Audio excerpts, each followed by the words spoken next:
Okay, so I don't know how many of you have heard about this, but recently this fella was just described. It's known as Mirasaura, and it belongs to a group of reptiles known as the trypanosauromorphs, which are these very strange early reptiles. And Mirasaura just makes it a little bit more strange. Something that I want to do today is just kind of like go down the rabbit hole of these guys like I did with extinct deer and extinct giraffe relatives. Because just look at this guy. This Mirasaura has quickly become one of my favorite creatures mostly because of how strange it is. Let's dive into this, especially for those of you who don't know about it. Gabriel Gueto did this amazing art, and he has a lot of really good stuff to say about it as well. So first of all, the elephant in the room is, of course, this very strange plumage that it has on its back. It looks a lot like feathers, but they're not quite feathers, which is certainly really fascinating. But they're structurally very similar to feathers. And the discovery of those on their back, and of course on other trypanosaurs like Longasquama, which we'll get into, implies that early reptiles had the capabilities to develop feathers or feather-like structures very early on in reptile evolution. This could also imply that the very distant common ancestor of trypanosaurs and of Mirasaurs specifically, and of dinosaurs could have had the capabilities to develop feather-like structures. Something like this could completely recontextualize the way that we view reptiles and structures like this. It could imply that a lot of very early reptiles had structures that were very similar to this. It might also imply that many different reptiles that we didn't think had structures like this actually did have them. Now, obviously, they're very strange in Mirasaura here. They're, of course, not exactly wings or anything like that. There's just this very strange structure that was mostly just used for display more so than anything. It's also an example of convergent evolution is present here, as it does have like a toothless beak, which is very similar to birds, and the whole shape of its skull is also very bird-like. But it's, again, not a bird. It's an earlier animal that's just not a dinosaur in general. Here's the fossil. The fossil's really cool, very well preserved. You can see that very strange structure right there, and the skull and some of the body as well. It's very cool, and it's just an amazing discovery that like I said, it became one of my favorite creatures in the matter of like hours just by reading a little bit about it. So that's Mirasaura. But of course, it's not the only oddity. Trypanosaurs in general are just very strange. Now, Wikipedia has if we go to the Mirasaura Wikipedia page, here's the skull, by the way. It's got like some type of teeth back here, but the tip of the beak is very toothless, I suppose. This is Longasquama. Longasquama also had structures like that were discovered. However, when they were first discovered, it didn't really create ripples the same way that Mirasaura did. And the reason is because we couldn't really make heads or tails about them. They are still very structurally very similar to feathers, but the conclusion was just that Longasquama was just an animal that had weird structures. They didn't really dig any further.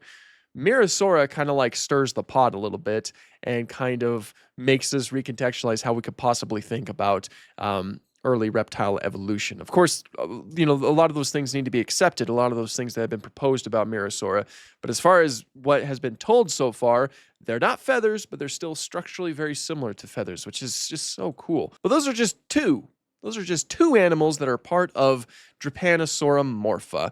And actually, I might as well mention this too. You might remember seeing Longasquama in Disney's Dinosaur. It's at the very beginning. The baby Parasaurolophus is chasing it before the Carnotaurus shows up. That's Longasquama.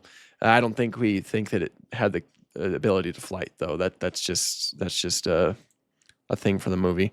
But let's get into Trypanosauromorpha. So I think that a lot of you might recognize some of these creatures, like these very typical Trypanosaurs, like Megalencosaurus right here, that has these very interesting limbs and a tail with a little hook on the end.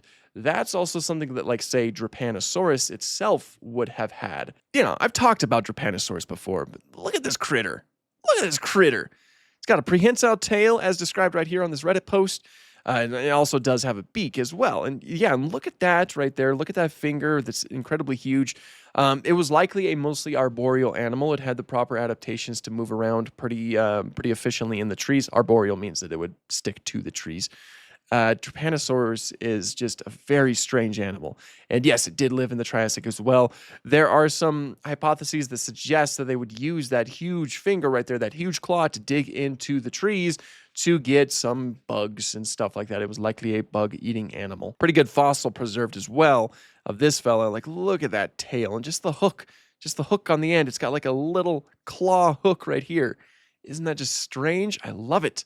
So cool. But while Drepanosaurus is related to Longosquama and Mirasaura, it's a part, like they're only related in the fact that they're a part of the same clade. There's actually a lot like Drepanosauridae, which is the family that Saurus lives in. And all of these fellas are more closely related to Drepanosaurus than they are to Mirasaura and to Longosquama. That's something that I might as well mention. We already talked about Megalencosaurus right here. There's Vallesaurus right here, which seems overall a lot smaller and has a smaller, thinner tail too.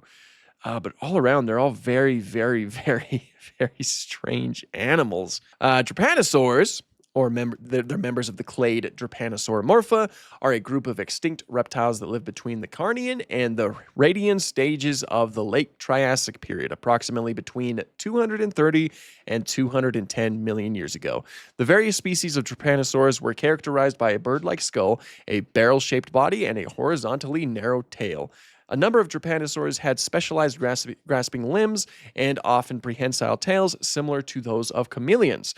Drepanosaurs are generally thought to have been arboreal, tree-dwelling, and probably insectivores. Some studies have alternately suggested fossorial, or digging, and aquatic lifestyles for some members. Fossils of Drepanosaurs have been found in North America, specifically the states of Arizona, New Mexico, New Jersey, and Utah, and Europe, England, and northern Italy.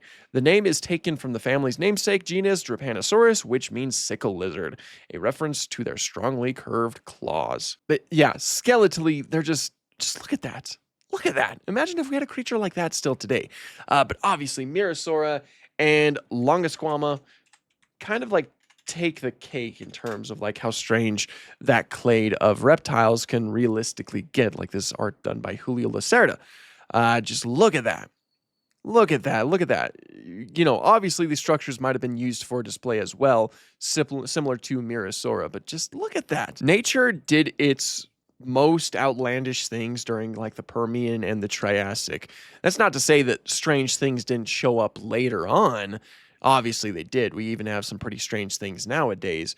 But when you look back at all of this stuff, a lot of it just looks very alien. And Longosquama and Mirasaura are both pretty good examples of that. So people did some really, really cool colors for that. Yeah, there was like an older idea of it being a glider. That was kind of depicted in Disney's Dinosaur, though if memory serves me properly, they kind of used powered flight. Actually, let me check. Yeah, so Parasaurolophus here sees it, and it lands. And yeah, it's like more so using powered flight, kind of like flapping those structures. Using them kind of like how birds use their wings. Not really something that it likely would have been able to do. Very cool little design, though.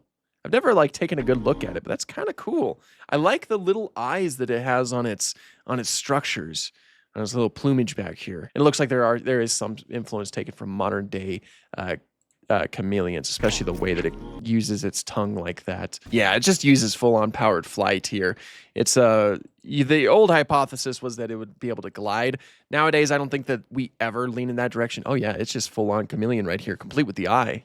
Don't land on the throat of the Carnotaurus. But yeah, that was Longosquama. That's a pretty not well-known reptile that showed up in a movie like that, which is pretty cool. It's pretty cool.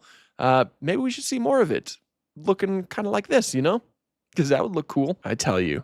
Just look at that. Look at that.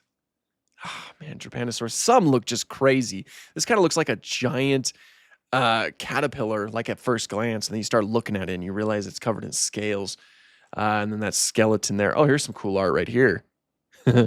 Oh, and you need to see how big Mirasaura is. There we go.